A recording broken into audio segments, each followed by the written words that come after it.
Hello, everybody.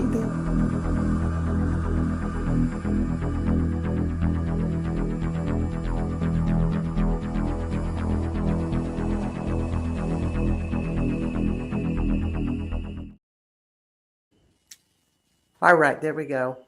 Um, Congratulations to another person's intro. My name is Bart Sharp, and this is Becoming Quantum Conscious at United Public Radio Network and UFO Paranormal Radio Network at 107.7 and 103.5, broadcasting out of the beautiful city of New Orleans, Louisiana. Also, we are on Roku, Facebook, YouTube, and other internet platforms all around the world. And where most people catch us is on the UPRN talkradio.com website. But also I invite you, if you like YouTube, go to Bart Sharp -1. That's my personal page, which broadcasts these shows on the live channel there. Join us there and also become a subscriber. I'm on my YouTube quest and all of that good stuff. So today we have Corina Crysler Awyan. I'm on the show today. How you doing, Corina? Doing great. How are you? All right. Good to see you again. Yeah. Corina's a regular on the show. Last time, about 6 months ago, we were exploring your wonderful book that was released back then, The Four Gateways of the Goddess. It is still out, folks, on Corina's website and probably other platforms out there, but just to guide you to Corina's website, that would be corinachrysler.com, and that last name is a little tricky, Crysler. But your full name these days is Corina Crysler Awyan, Awyan, as you are married to Hakeem Awyan, who is on the show and is an amazing person within ancient Egyptian chematology. Yeah. You know, I've never met you two together. And I really, look forward to that day that we sit down over a cup of coffee and just talk about Egyptian and astrological stuff and all of that good stuff. Yeah, that would be amazing. You'll have to come one day. Yeah, I gotta make it. I go to France and I don't go much farther east of that, but one day I'm gonna get brave. Being in Egypt with Hakeem is a different experience. Like he's just so connected with the land and the people, and it's a special experience. So you'll have to come and have that type of journey. Well, it's amazing because Corina and I were housemates, both renting rooms, and this little town called Quillon, France, which I live, and she was the most knowledgeable astrologer in Egyptian astrology, regular astrology, Vedic astrology, and of course we would just kind of keep peppering her with questions because she knew so much. It was just like she was half our age and stuff with the other woman that lived there. And then you meet Hakeem, whose family goes back generations. We don't know how many generations his family goes back that were temple workers. Mm-hmm. They worked in the temples. They were masons. They were all of these different things involved in that. What a match. Yeah, it's kind of crazy how we found each other, that we found each other. And, what I've always longed for, he's everything that I've always longed for. It's always interesting with someone that is just so insightful and such a strong seer. You can't hide. I'm a Pisces, I like to hide. I like to hide my emotions and my cycles, and he could laser focus right to those points. But yeah, I feel like I live in a mystery school with him. It's like a dream come true, really. I think you're creating a mystery school with him Yes. right now. Thank you. Yeah. Your own style. Uh, Yes. yeah, so Akeem and Corina live, if I get it correctly, less than 1 mile from the Giza Pyramid, Yeah, we're which in is Cairo.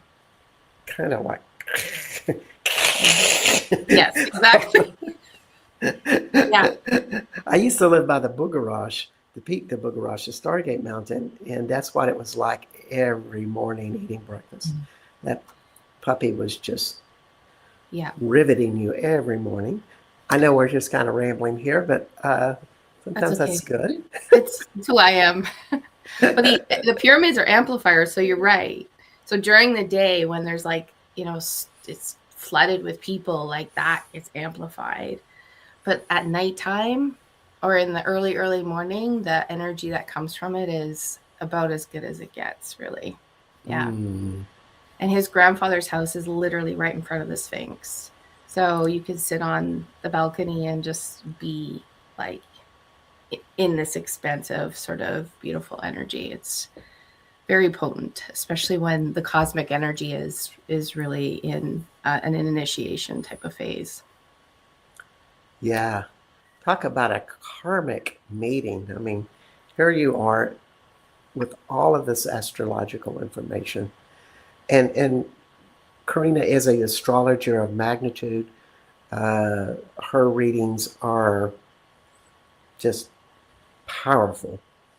Thank you. I've had one, and it's just kind of jaw dropping how good it was. Um, Thank you. but I will give you a little bit what Corina wrote about herself on her website about me. It says, "Welcome. I help women remember who they are beneath the cycles they've outgrown. Through astrology, ritual, and womb wisdom, I guide you back to your essence, where your soul's blueprint and the cosmos move as one." So when we think about that, I mean, it's more than astrology. It's a lot of guidance from a lot of different areas. However, if you have a master astrologer, she can put things together for you in ways that others cannot. So it's such a privilege to have you on the show to talk about astrological happenings, predictions, what to watch out for 226. And because we're starting the new year. And what do you see some of the general stuff that's happening with 226? When you look at the big picture of it, what stands out to you in the biggest way? I think we've been in, such a like breaking down barriers, dissolving old paradigms, and then sort of like realizing like the fog is sort of passed over, and now we're starting to see things very clearly. So the energy of what was always once was is taking a new form, and it's really about you. Where before, we might not advocate for ourselves, our beliefs. We've had to like have validation before we do things.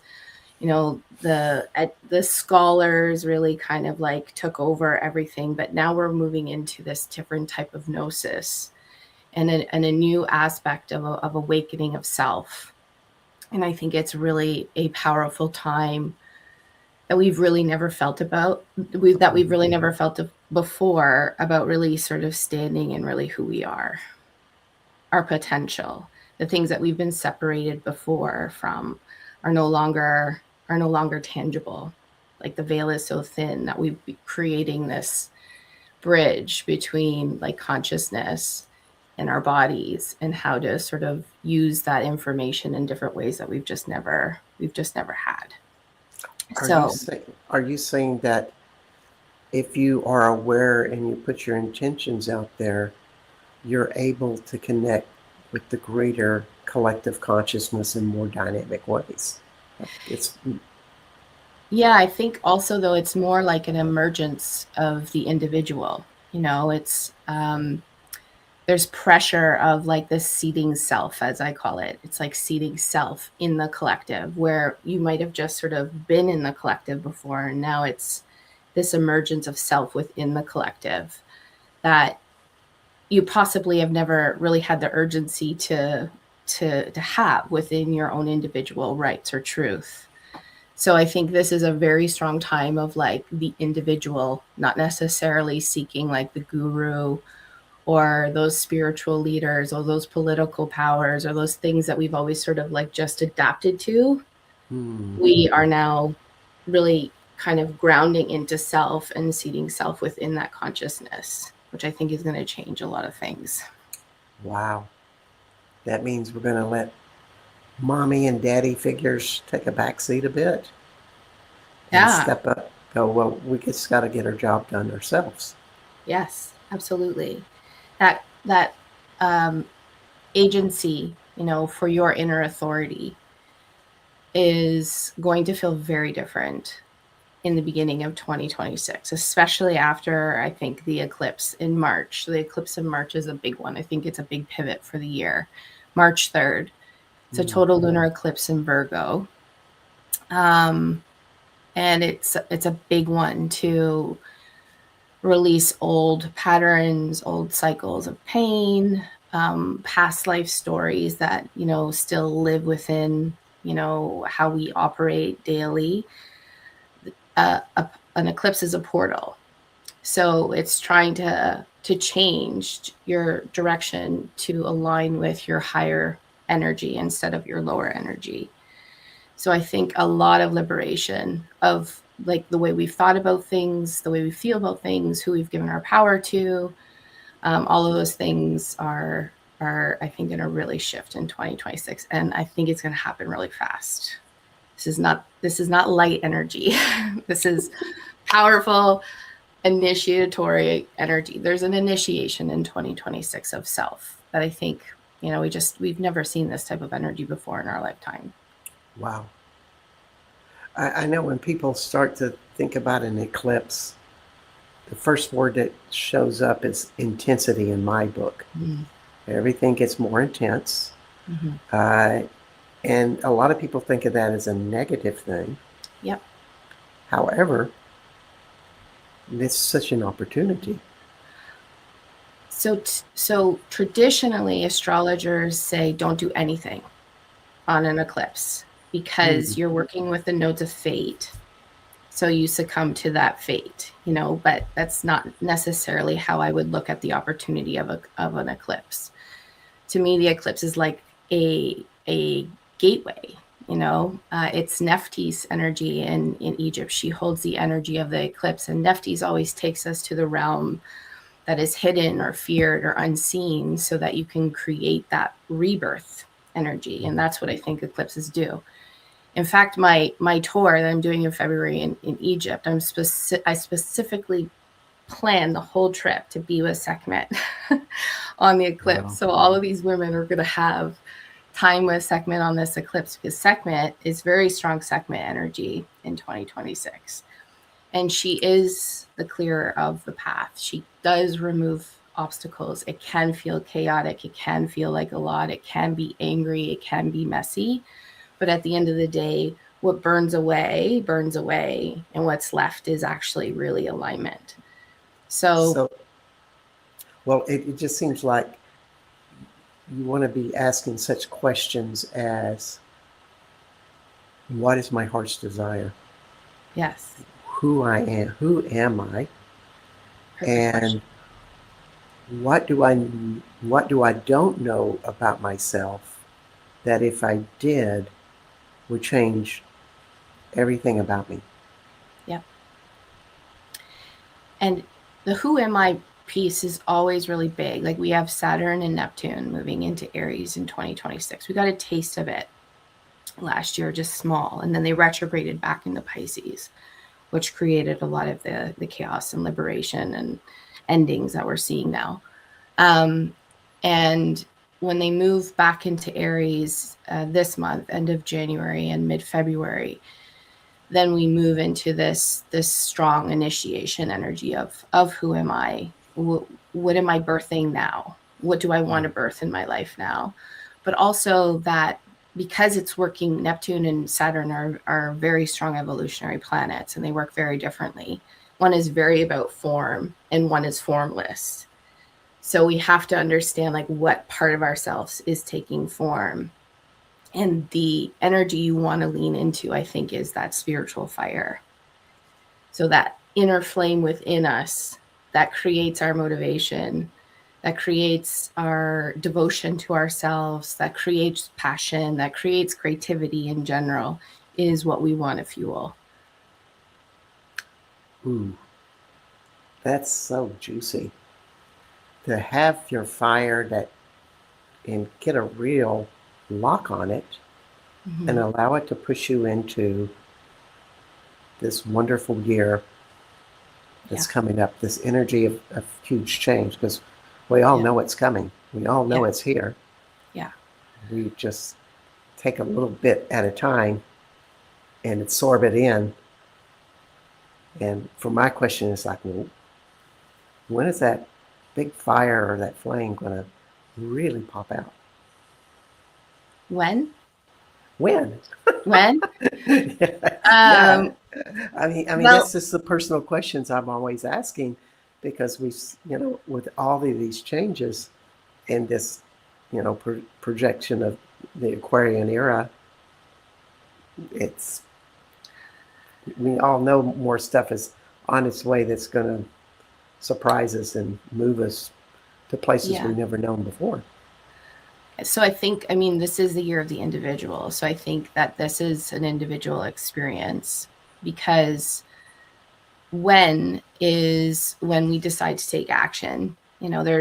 We've been in such, for the last decade at least, we've been in such a world of, our spiritual beliefs, or what we connect to in consciousness, or what we're seeking to find, or the mysteries that we're sitting in. We're reading it, we're studying it, we're searching for it by traveling. But now it's time to take those, everything that was sort of embodied and that resonated with us. Heart is very strong in 2026. So whatever you're resonated with your heart coherence, now what are you going to do? So now your spiritual awakening, or this who am I energy, is activated by action. So you can't wait for validation anymore. You can't wait for somebody to tell you to do it.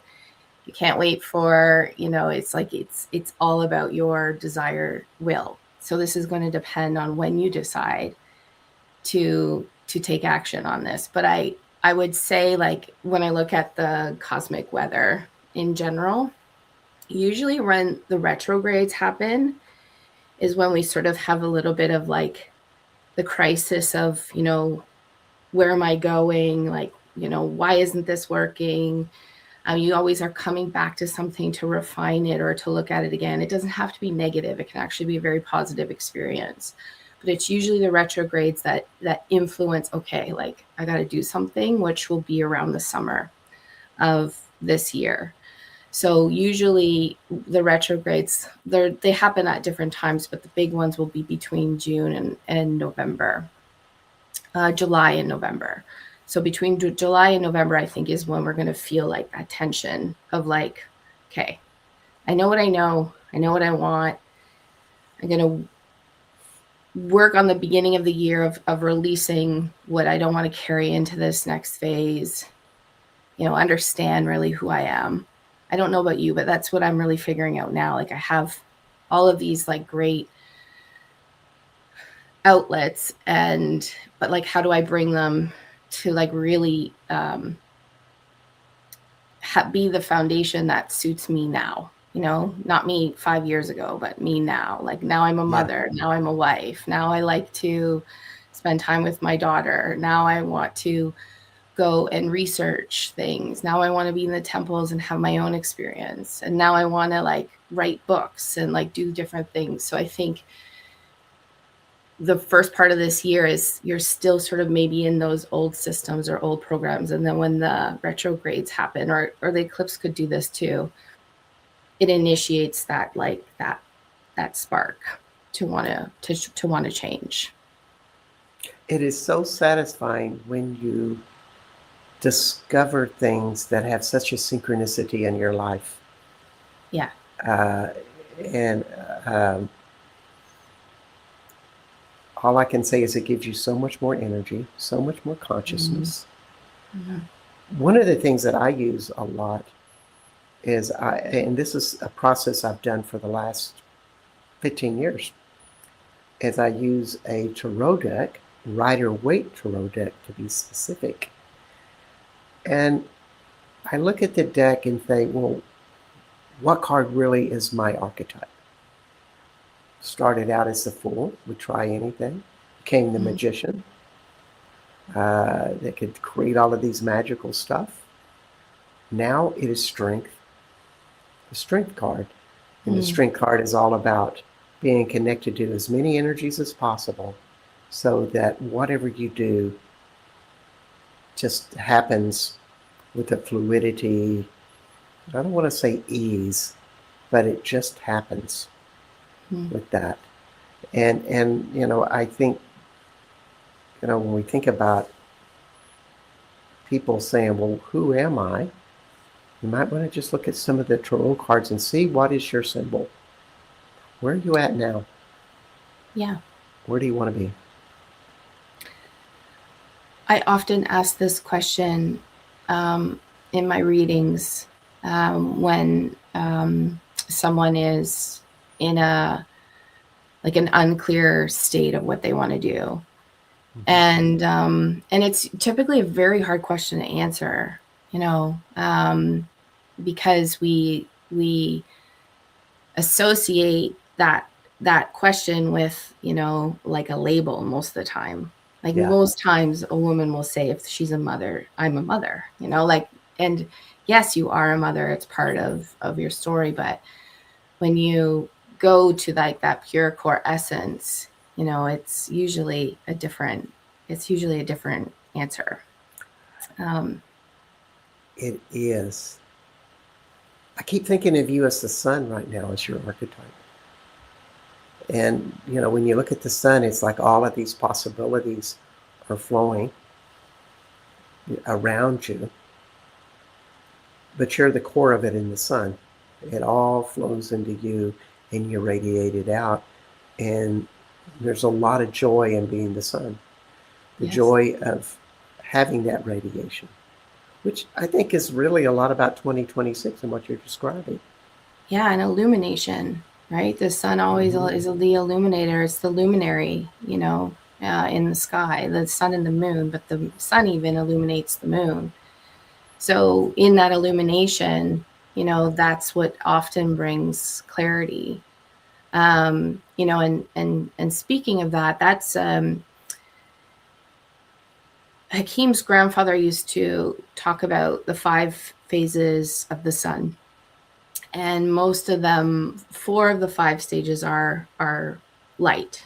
And the one part is when the sun goes below the horizon and we have nighttime.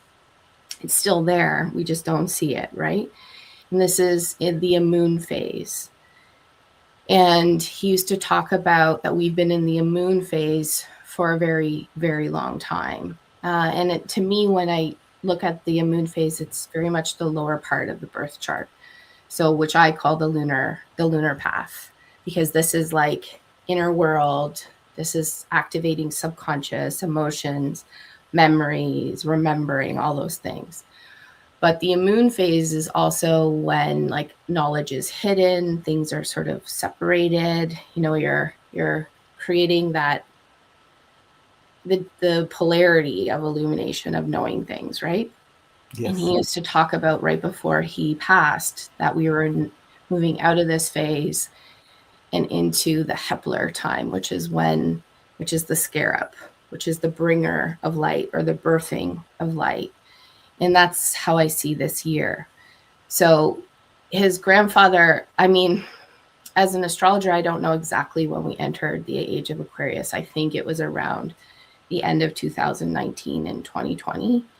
That's my personal belief. And if you kind of look at like planets of Saturn and Neptune together, crossing from Pisces, which is the last zodiac, into Aries, which is the first.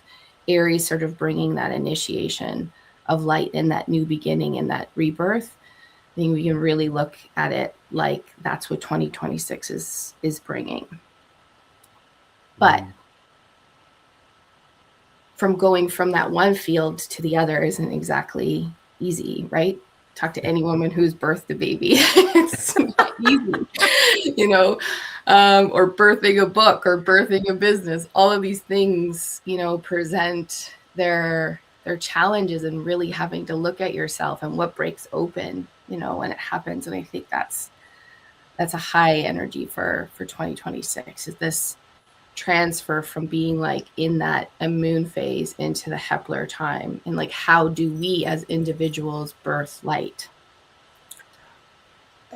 Boy, it is such a interesting time. If anybody that's created something that's a big dream in your life, and you stand on that plateau and you're wondering how you're going to get to the next peak, because you think that project's going to take you there, which just because you created it, you don't necessarily know how to get there with all of that. And that's really a lot with what you're saying. We have that challenge. Yes, we have that challenge. We have the challenge of birthing a new reality. Well, let's continue with this topic. But I want to tell everybody that you are on Becoming Quantum Conscious. My name is Bart Sharp, and our guest today is Corina Crysler Awyan at corinachrysler.com. That'd be CRYSLER.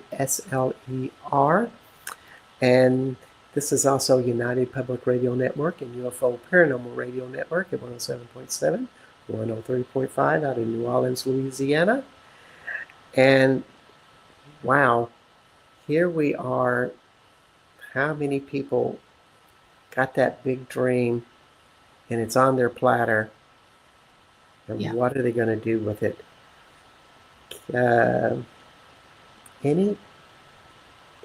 Any suggestions or guidance that you can give the audience? Yeah, it's a good one. And it's really important for 2026 to like know your own container, you know your body, and know how your nervous system works, you know, like know how your nervous system regulates safety and regulates like feeling unsafe. Because when we're moving from water and earth energy that's been dominating for a long time, many years, to air and fire. So our nervous systems are going to be like overstimulated. Our minds are going to be overstimulated. We have Uranus moving into Gemini in the end of April, which I'm actually quite excited about because Uranus is my planet. And Gemini is, you know, such a strong energy of the mind.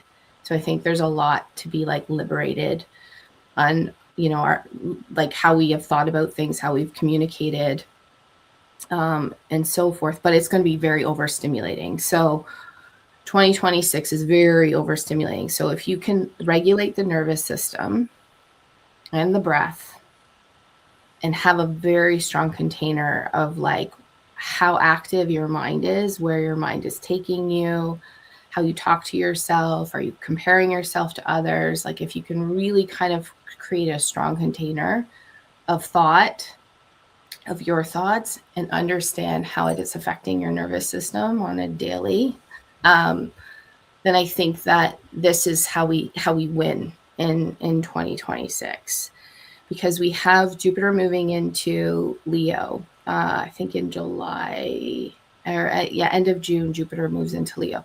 Jupiter in Cancer, I mean, depending on the individual, but Jupiter in Cancer in general, which it's been in for the last year, activates a lot of subconscious things. You know, it's activating, you know, our roots, our inner child, it's exposing a lot of things that we've possibly have let dormant for a long time. So when we have all this energy moving into Aries and initiating self, and then we're healing and looking at those inner child things, when it moves into Leo, then I think that birthing energy will be expressed. So I think this is easier in 2027. I think the actual reality of what we want to birth is easier in 2027, but the clarity and the knowing and the downloads and like the actual true dream comes forward in 2026. But this is all about understanding that you will expand as far as your nervous system will allow you to, in how it feels safe. Wow.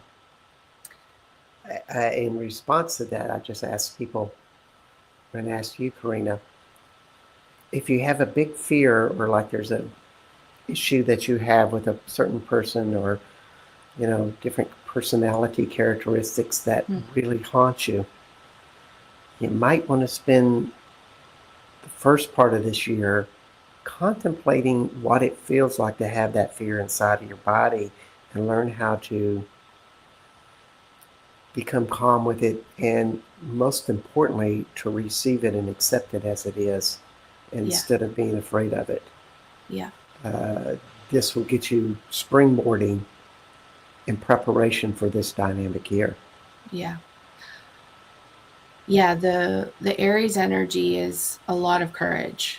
It's a lot of actual anger too. But we need to learn how to foster our anger without violence, without being so reactive. We need to use the anger is super sacred. It's Sekhmet energy, it's really a powerful, like holy rage is holy for a reason. And I think the energy of like what you want to foster is how we use that with wisdom. Like if you look at all the major goddess archetypes, they often carry an aspect of a creator, of beauty, of like, of that energy for sure, but they also carry the energy of war and being able to, be resolved in self and having agency for self and what is right. And I think if you allow yourself to kind of open that part of ourselves that we've, especially women, have been separated from for a long time, because it doesn't usually end well when we, showcase our anger.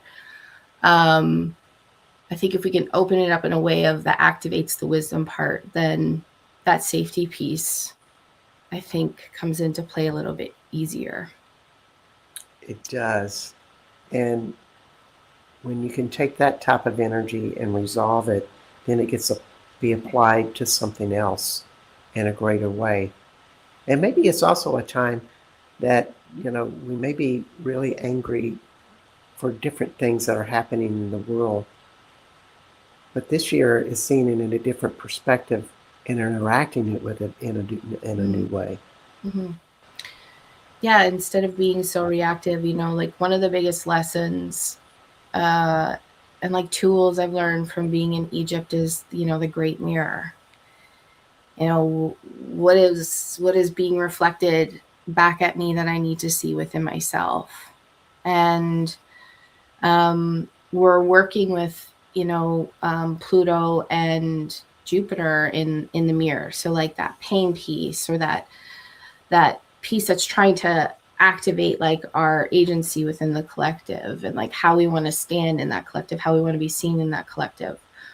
But often what happens is that's very fearful for a lot of people. I work with so many women that are so talented and have like just, such great ideas and could help so many people, but they're so afraid to be seen and do it because of how they're going to be criticized or judged or fail, like all the things that kind of come with it. But I think, when you can take that energy of the mirror, why do I feel this? Well, I'm afraid to be judged because, like, what is it about myself that I judge, and work like how, like, like how judgmental of myself. And that's a big one. Akeem is always sort of like bringing back into focus for me, because it's very true. It has really often not a lot to do about other people. It's all about us, you know?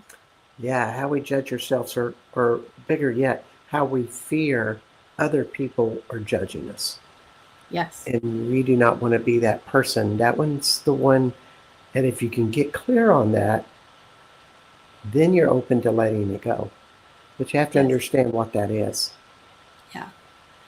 And I think Saturn in Aries for 2026, and Neptune too. Neptune can kind of break the illusion that sometimes we have of that external world, or those external, you know, noise that kind of interferes with our internal life. But Saturn will definitely help with, you know, forming that agency for self.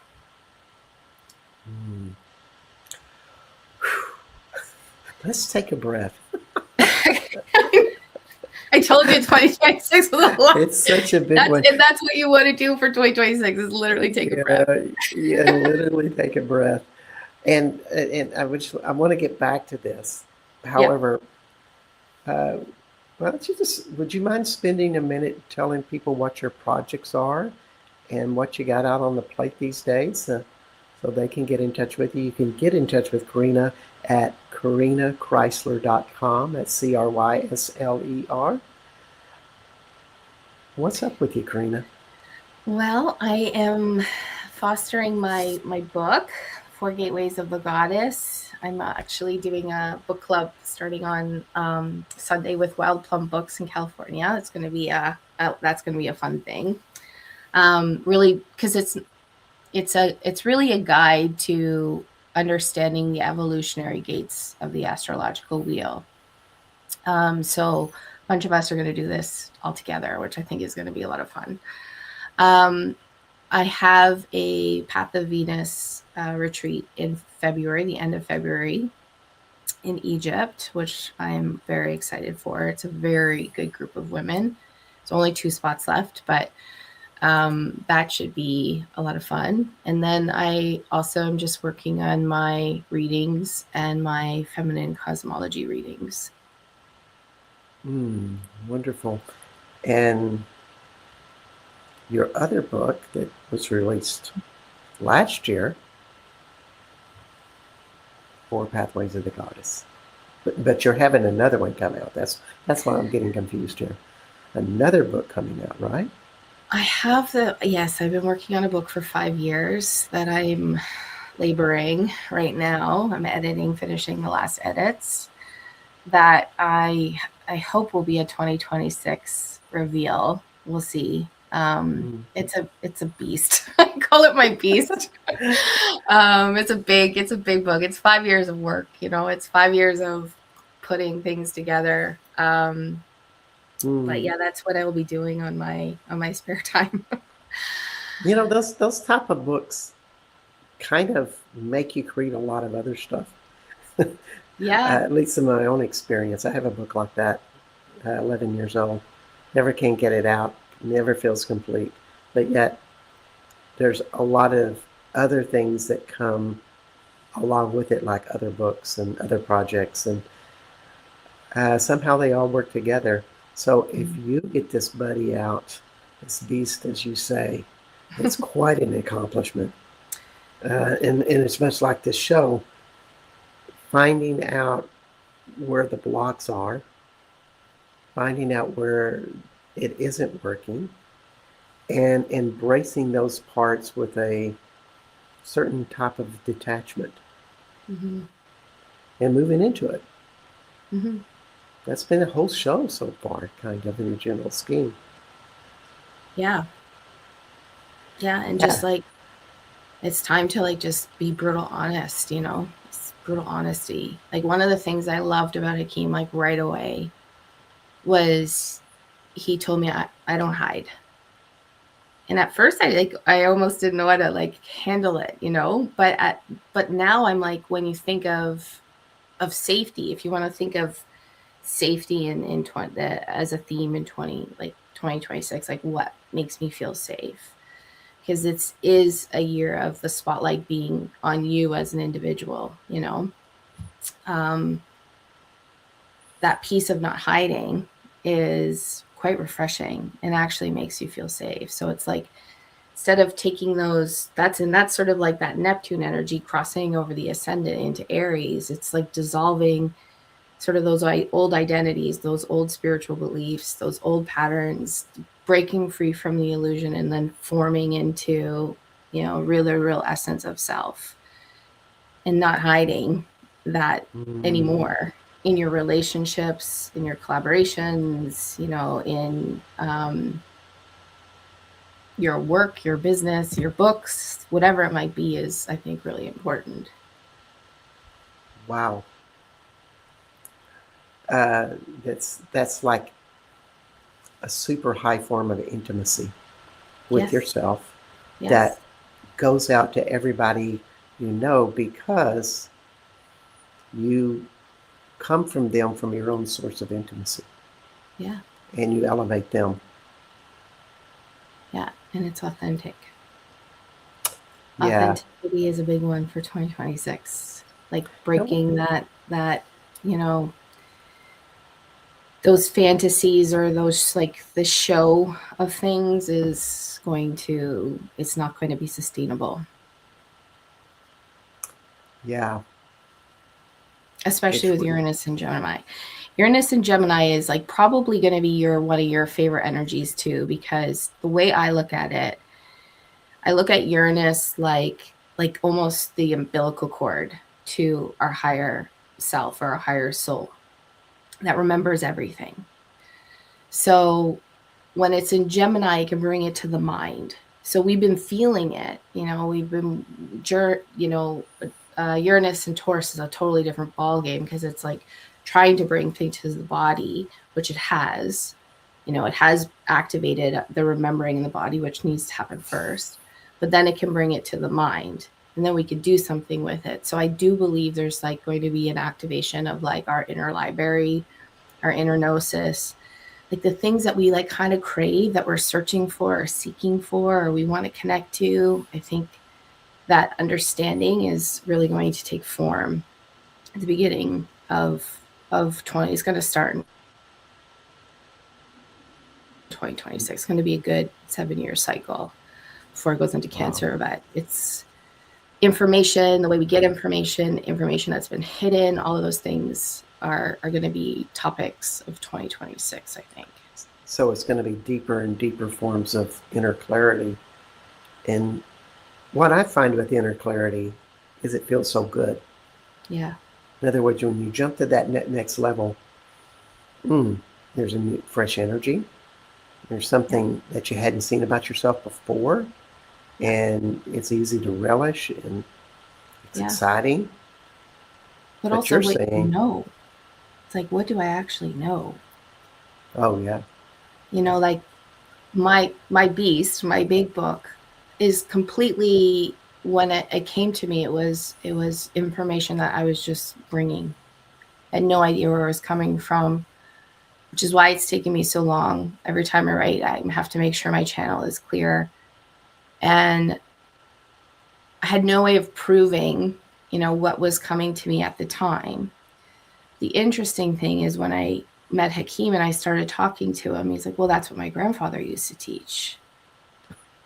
You know, that's this, you know, and it's like, oh my goodness. So like I was bringing, you know, just a remembrance of self. And if you looked at my chart and what was being activated, that kind of memory was definitely there.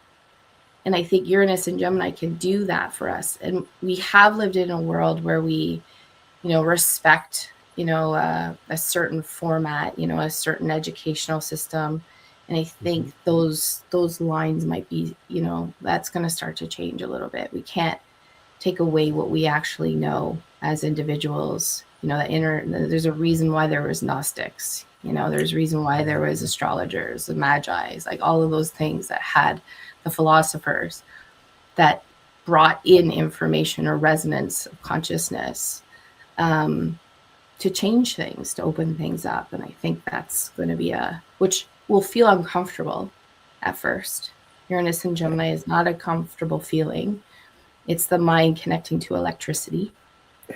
So it's got a lot of energy to it, which is why the nervous system and managing the mind is going to be really important. But when you can sit in that and understand what's coming to you, then I think that's when a lot changes. Indeed. That's I kind of lost my thought with that, but that is so profoundly powerful. And when we think about this fire energy, of course, the most present fire energy is the sun. And when we go right into the middle of the sun energetically, there's nothing. Mm-hmm. You know, it's this great space of no density matter, form, structure. And in that nothingness, all energy and possibilities form. When you talk about this energetically, and this is more my psychic side talking, the whole conversation we've had in the last 10 minutes, my solar plexus resonates right in the middle of the solar plexus, which is kind of a space of the God within. It's nothing. It's pure space.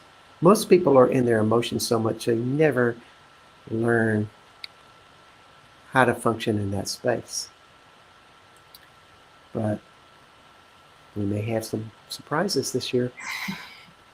Yeah, and I think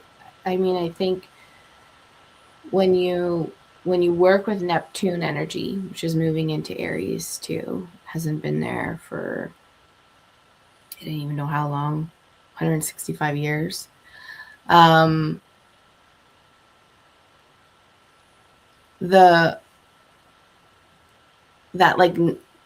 ability to be able to do that, there's some sort of foundation, because Neptune can take you into that space of nothingness. Neptune is the limitless energy that's available to us. But it's in fire with Saturn. So it's activating that inner sun. But there is a new form, or stability or a structure that can hold it, so that we can actually, that we can actualize it. And I think that's the problem, is there hasn't been for a long time, Neptune having the energy of something that can be tangible. It's always been like such an intangible energy. And now we can create that tangible energy, within self. So that's ultimately why I think a lot changes. And just generally, when I talk to you, you speak a lot of Neptune, Uranus, and Pluto, the outer realms of the solar system. And they're all playing these huge influences on the world today. Yeah. So a lot that we have in our own outer realms, what we've repressed, had suppressed, would kind of fit into some of those schemes. Yeah, well, those are the evolutionary planets. So I'm an evolutionary astrologer, and I am also deep into feminine cosmology. And when you look at the matrix, or like the natural cycles of Earth, you have to look at the natural cycles of Earth. And I think the evolutionary planets are the ones that can take us into those cycles to understand what is being activated to evolve. So when we look at the predictions of, predictions is an interesting thing, because I think if you've ever had a reading, that's not something I necessarily really do, because I think we need to use astrology as like a living tool, a living tool within to help us initiate these cycles that we're in. What is being activated in my chart right now? Yeah. What is my core composition, and then what is being activated now, because now is the divine timing to handle it. And I think that's the to me, because it's just what resonates with me, but that's really the best way to use astrology, especially like you look at sort of like the medical realms of astrology and like the ancient principles. I think it was always trying to take that cosmic force or that cosmic calling and activate it within self to evolve. That's really, I think, the whole point, is our personal evolution. I think that's why we're here. you kind of see in people's chart, you know, like, hey, like this is not what you want to evolve from this, so you don't have to come back and do it again, you know, essentially. And we're getting a major kick in the butt to like step into our true authentic selves in 2026, to not fall back into these patterns of power that have oppressed us for so long. Indeed.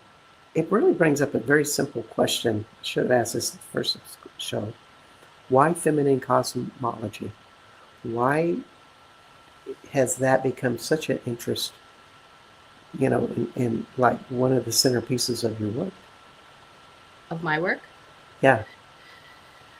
I mean, that's a great question, and it's something that is, you know, within my rage, and also, you know, within my wisdom. Like, I have a lot of rage of seeing the oppression of women, of the abuse, of the violence, and I want to help women, and the way to help them is to understand their divine power, and that is a direct connection to their womb, to their cosmic womb, because that's where they become the creator. That's where they co-create with the divine. This is why there was separation, and this is why there is so much pain around this in the first place, because that is power. So I've had to do a lot of soul searching around why this, you know, is a calling, and I think it has to do with a lot of past life memory that I hold. I have a trauma signature in my chart of my moon and Uranus being in Scorpio, which is a part of my talent, but also part of like what I remember in this lifetime that, you know, is not from this lifetime. So there's definitely an energetic mission with wanting women to remember what they've been separated from. Well, that's beautiful. We have about 2 minutes left. And is there any advice you would give to the audience for 2026? I think just, you know, reclaim your breath and reclaim the rhythm of your nature, and hold that container very strongly to separate yourself from the external noise. You don't want to be like oblivious of what's happening, but remember, we are birthing light, and the only way we birth light is by birthing ourselves, because we are the light. So the stronger you stay within the coherence of like your nature, your heart coherence, you know, building that fire within, I think you can have a very successful and promising 2026, because it is a year of initiation. So what do you want to be initiated into? And the stronger you are in your body on a spiritual and an energetic level, the easier it's gonna, the easier that initiation is gonna happen. Yeah, I kind of think of authenticity. Are you ready to be authentically knowing in yourself to where that's your core source? Very few things take you off course. You're right there in you, and it gives you a lot of what you need. Probably not everything, but a lot of things. A lot of things. Wow, what a wonderful conversation. Not that I'm surprised. Every time you're on the show, it's just like, wow. Thank you. I could talk to you for a long time. Oh, yeah. So this is Corina Crysler at CorinaChrysler.com, CRYSLER. Go check her out. My name is Bart Sharp, and this is Becoming Quantum Conscious at United Public Radio Network and UFO Paranormal Radio Network at 107.7 and 103.5 broadcasting out of New Orleans. And just like to say, I've been doing that little mantra for 3 years now. I just hit 3 years with the show. And I really want to thank Joe Maltado, Michelle DeRocher for all of their help and giving me a home to do this really fun show. Congratulations. So, thanks, hon. Thank And you. thanks. And we'll see everybody next week. We have Kira Santos on next week. That'd be Kira Santos, excuse me. Bye for now. Bye. If you have a paranormal experience that you would like to discuss on the show, please email us at paranormal.insight.podcast@gmail.com. That's paranormal.insight.podcast@gmail.com.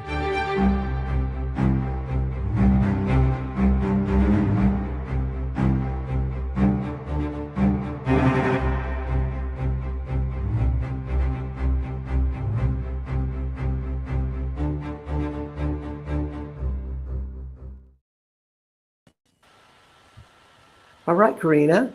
Thank you so much.